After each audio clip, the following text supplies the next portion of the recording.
Imagine a secret experiment where the very fabric of space and time is bent, and human lives are the currency of discovery.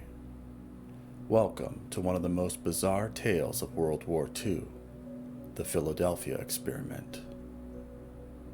It was 1943. The world was engulfed in the chaos of war.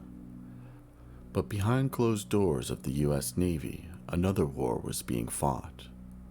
A war against nature itself. The USS Eldridge, a sleek destroyer escort, was the centerpiece of an audacious plan to render a ship invisible to enemy radar. But this wasn't just a stealth mission. The goal was full optical invisibility. This mission was being carried out under the code name Project Rainbow, and the mind behind the project was none other than Nikola Tesla. The enigmatic genius who had already mastered electricity and dreamed of controlling time. In the summer of 1940, the Navy achieved its first taste of success. A small vessel vanished from sight at the Brooklyn Navy Yard. The ship became cloaked in a mysterious haze, only to reappear moments later. No crew was aboard to witness the event, and perhaps that was fortunate. The experiment had proven that invisibility was possible, but that wasn't enough. The Navy wanted more. By 1943, the stakes were higher. War raged across the globe, and the Navy sought to weaponize invisibility. They installed massive electromagnetic generators on the USS Eldridge, positioning it as a harbinger of military supremacy. But Tesla had concerns. He feared that the immense electromagnetic fields could harm the crew. His warnings were dismissed, and the baton was passed to John von Neumann, a brilliant mathematician who believed the risks were worth it. At the time, von Neumann was responsible for many contributions to mathematics and science, including providing a vigorous mathematic framework for quantum mechanics. And von Neumann's proof of the minimax theorem laid the groundwork for modern-day game theory. On July 22, 1943, the first manned test with the Eldridge commenced. The switch was flipped, and a blinding light enveloped the ship. Within seconds, it was gone, leaving only a faint bowl-shaped hole in the water's surface below, where the ship once was, and a light green shimmer in the air. Despite this minor potential problem in terms of optical invisibility, radar could no longer detect the ship. The test was deemed a success. But there was a catch. When the flip was switched back, the ship returned, but the sailors were disoriented, nauseous, and unsettled. Some of them became violently ill, and it would seem Tesla's fears were becoming a reality.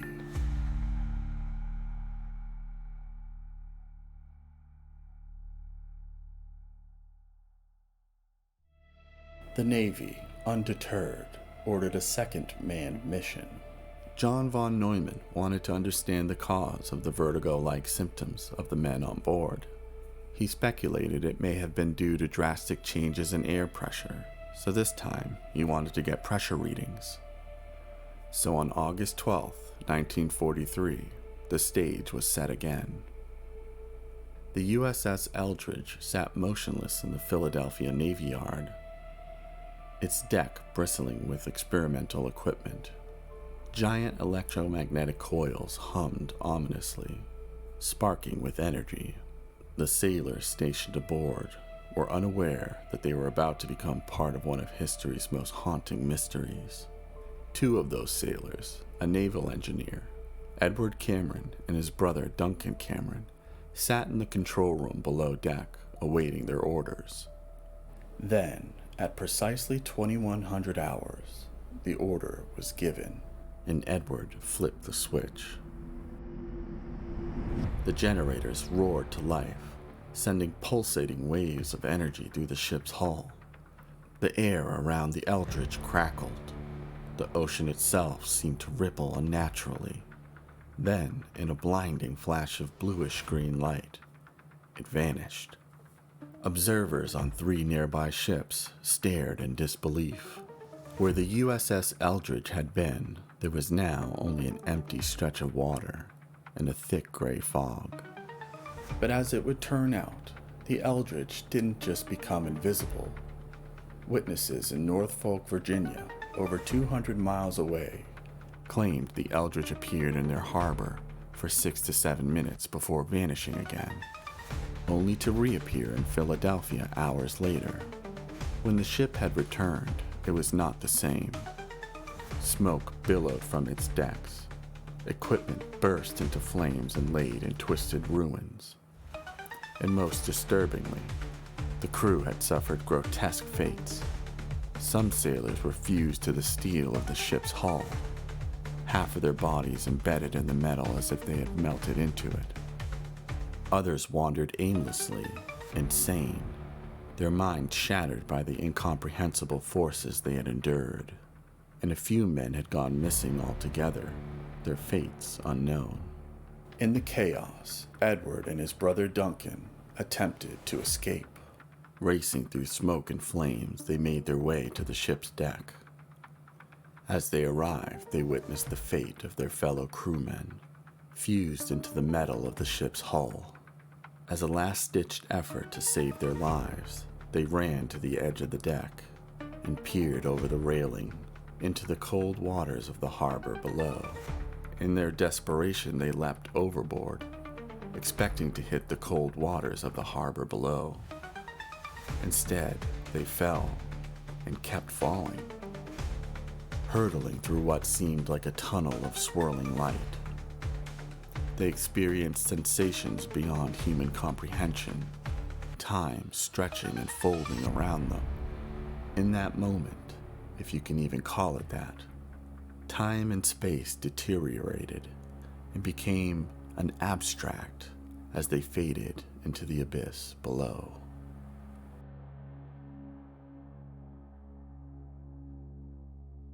Edward opened his eyes and noticed he was standing on solid ground. He glanced over to see his brother, Duncan, standing with him. They were disoriented. But one thing was clear. They weren't in the water or anywhere near the Philadelphia harbor. They were standing on the grounds of what looked like a military base, next to a chain-link fence. It was nighttime, and suddenly they were bathed in the harsh spotlight of a helicopter. They were both confused and startled. They both had never seen a helicopter, at least not in flight. They had seen photos, but never in real life. As they gazed up at this magnificent flying machine, they were quickly surrounded by military personnel, rifles drawn, confusion etched on every face. The soldiers were wearing uniforms that were vaguely familiar, but seemed odd. The military personnel were equally confused about how the two men had got there. And after some time and some chatter on the radio, Edward and Duncan were apprehended and ordered to come with them. The night was still, except for the rhythmic thumping of rotor blades overhead. Edward and Duncan in shock, the taste of ozone still on their tongues from the electromagnetic maelstrom they had just fled. Edward and Duncan were brought into a building and down an elevator. They didn't know where they were going, but they could feel that they were going down, very far down. After what seemed like an eternity on the elevator, the doors opened, and from the shadows emerged an elderly man with white hair and a familiar face. He was wearing a gray business suit, and he approached Edward and Duncan. "Gentlemen, I've been expecting you," he said, his voice calm but filled with an eerie certainty. "I'm Dr. John von Neumann." Edward and Duncan exchanged bewildered glances. Von Neumann? Impossible. But he was much younger. He was directing the experiment they just fled. But here he was, older by decades. Gentlemen, this is not 1943. I am the same Dr. John von Neumann, except I am 40 years older. You are now in 1983. Welcome to the Montauk Air Force Station. John von Neumann proceeded to lead the shaken brothers, Edward and Duncan, into what appeared to be a secret underground facility at Montauk, a base that seemed alive with futuristic technology, computers that dwarfed anything from the 1940s, massive screens displaying complex data, and soldiers in uniform unfamiliar to them. Edward and Duncan were in shock and disbelief. After the brief tour, they were told to relax and watch some TV. They sat down in front of a large color TV and proceeded to watch news and advertisements that made no sense to them. News that showed traffic jams on interstate highways. There were no highways in 1943, except for the Pennsylvania Turnpike, which was the first in the country. After the news, there was an advertisement, an American Airlines commercial that stood out to them, advertising a 747 passenger flight to Hawaii. In 1943, aviation was focused on military craft due to World War II. Commercial jet airliners did not exist yet. At this point, the brothers were convinced that something incredibly strange was in fact happening to them. And as they started to talk about what that might be, Dr. von Neumann entered the room and said, Gentlemen, we have a problem. Von Neumann explained what they could barely comprehend. The Philadelphia experiment had accidentally linked the men to a separate project in 1983, the Montauk Project, an experiment in time manipulation. The two experiments had created a temporal rift, a time bubble that sent the Eldridge and its crew hurtling through time and space. But the danger was far from over. The electromagnetic fields aboard the Eldridge were still active, expanding the rift and threatening to consume everything that's in its path. Von Neumann explained that the equipment on the Eldridge had enough fuel to last 30 days, and they didn't know how big the bubble could get. Theoretically, it could engulf the entire Earth. Then, von Neumann delivered the grim news. We have to send you back to 1943 to shut down the experiment. Edward and Duncan were stunned. Back? Asked Edward. How can we go back? Von Neumann explained with unsettling confidence. We've mastered the manipulation of space and time. You'll return to the Eldridge and disable the generators before the rift grows beyond control. Despite their disbelief, the brothers were taken off to prepare for the mission. They were placed into radiation suits that resembled something that of a modern spacesuit. After they suited up, the brothers were taken into a room and were told to stand by a strange wall with futuristic technology hanging all over it. They waited in silence as buzzing and humming roared from the equipment on the walls. And in the blink of an eye, the wall opened up into a vortex-like tunnel, and a strange energy enveloped them. And in a flash, they were sucked into the vortex, and they were back on the deck of the Eldridge in 1943. Chaos reigned around them. Sailors were screaming, and some were wandering aimlessly. The air shimmered with an unnatural glow. They raced down to the control room and took off their helmets. They found some axes hanging on the walls and began smashing the equipment, yanking cables, and doing everything in their power to stop the machinery. Sparks flew and the generators groaned as they began to wind down. The ship lurched violently, and the rift was slowly starting to wind down. The brothers then decided to go to the deck and see if anyone needed help. As they arrived, they realized it was too late for many.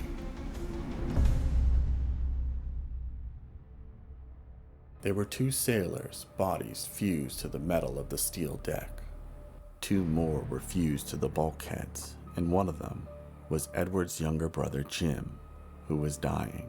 Edward walked over to Jim and put his arms around him, as Duncan stood on the deck, looking around in shock at the scene unfolding around him. as the remaining soldiers' minds were lost to madness. Others were physically altered, burned, deformed, and sometimes even phasing in and out of existence. Duncan paused, and fearing the worst was not over yet, he ran to the edge of the deck, where him and Edward had previously jumped. He looked back at Edward, who was comforting his brother Jim, and motioned for him to join him into the plunge once more. But Edward only nodded his head, signaling he was going to stay with Jim.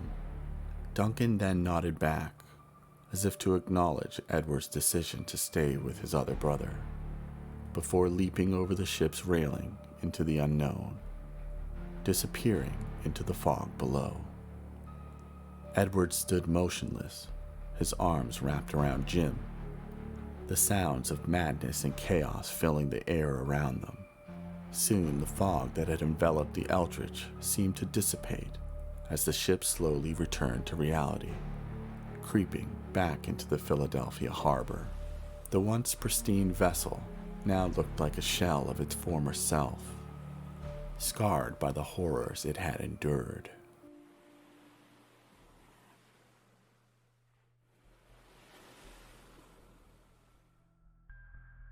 In the coming weeks, the Navy moved swiftly to cover up the events.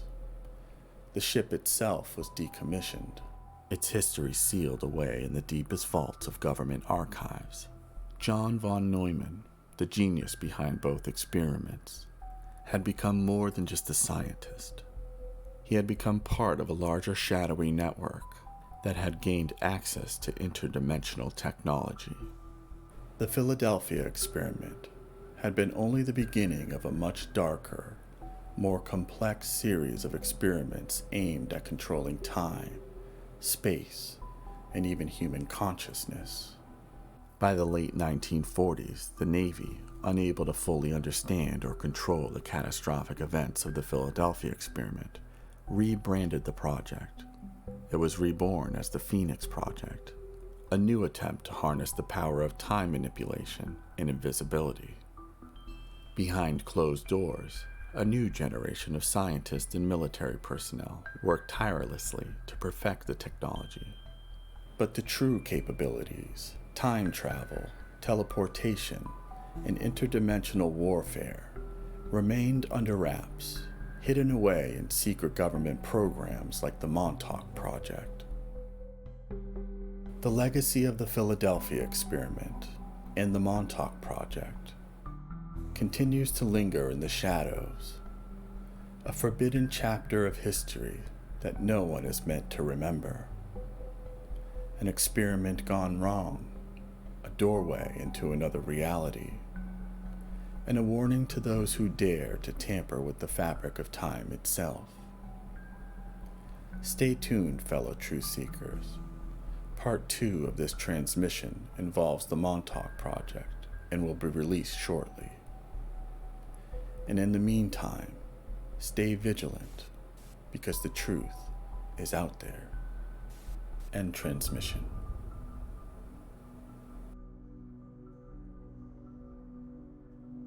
If you've made it this far into the transmission, consider hitting the like button, subscribing to this channel, and sharing the transmission with your friends. There are some out there who are actively seeking to stop this project altogether. If you'd like to help, consider joining our Patreon and joining the Umber Project. Every little bit helps keep this transmission alive. For those of you who do, thank you, and we'll see you on the other side.